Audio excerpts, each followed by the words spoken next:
Swifty on the beat. Ang sipag magtututulog, kaya pita ka puyat. Imbis magbanat ng buto, nagunat ng butong may kasamang ikab. Ganong katamad, sabay-abasa pa magaling, magabang na malalaglag.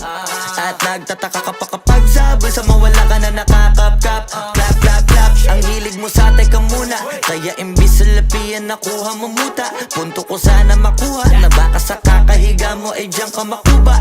Anong mission mo sa lupa?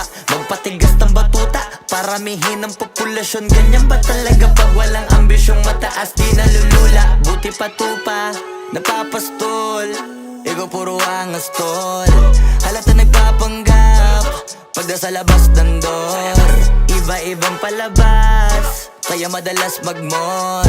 Akala mo lang nakahabol ka na, pero di ka pa nakakascore. Di lang pala yung tulog yung pwedeng may mapanaginipan.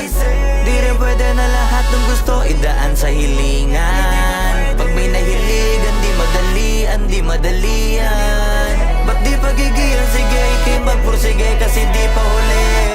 Pero sa'yo yan nakadepende, di yun nakabase ka sa swerte. Di laging pa pwede na, yung pwede lang kung pwede nga. Isipin na walang bagay na hindi pwede. Siyempre, di araw-araw, 25 na Disyembre. Darating at darating ang peste, yan ang dapat mong pagandaan. Kasi buti pa yung leche, plano may plano kahit leche. Akala ko ayaw mo ng dilata, pero lagi ka nakahilata. Kala ko ayaw mo tumunganga, pero inuuna mo bunganga. Kala ko gusto mo ng biyaya, pero lagi ka nakatihaya.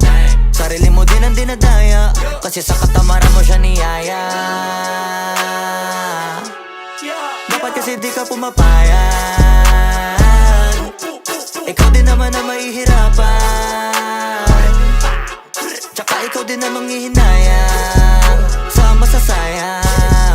Hoy batugan, di ka pa mayaman, wala ka pang matabang wallet. Bakit di ka makabangon? Baka bakal na mukha mo tapos unan mo naman magnet. Pahiga-higa lang sa higa, ang kala mabiyaya sa iyo ang kusang lalapit. Iba ka hanip, di nagpapanik. Sanay ka bang walang budget o sadyang wala ka lang target?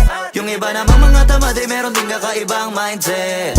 Kaso lang hindi natin alam kung utak ba talaga nila ang ginagamit o gumagamit. Pag walang wala at pagkakailanganin sa patalim kumakapit. Pag walang arip, sige ang dali, sige ituloy mo pa pare hanggat hindi ka pa sumasabit. Sana malabanan mo sarili mo na sanay na puro kahingi. Alam mo naman siguro sa sarili mong hindi yan nakakabilib. Tapos siya pa yung galit sa'yo sa pilitan. Yun naman ang di ko maintindihan. Tipong imposible hindi mo din kainisan. Kahit pa ulit-ulit mo pasigihan, mali ka na kahit na isang beses mo lang hindian. Sa mga naririnig mo sana nakatuto ka para matuto ka ng sira ulo ka. Ang sakit mo nasa ulo kasi baka yung sakit mo nga ay nasa ulo na. Kung di ka kumilos ay hindi ka tutuka. Kapag hindi ka ngumuya ng ngumuya, mabubulunan ka naman. O di kaya bibig naman ay bubula, kasi hindi to labanan ng patigasan ng mukha, kaya matuto mahiya. Ang sipag magtututulog, kaya pita ka puyat. Imbis magbanat ng buto, nagunat ng butong may kasamang ikab. Ganong katamad, sabay-abasa pa magaling, magabang na malalaglag. At nagtataka ka pa kapag sabay sa mawala ka na nakakapkap.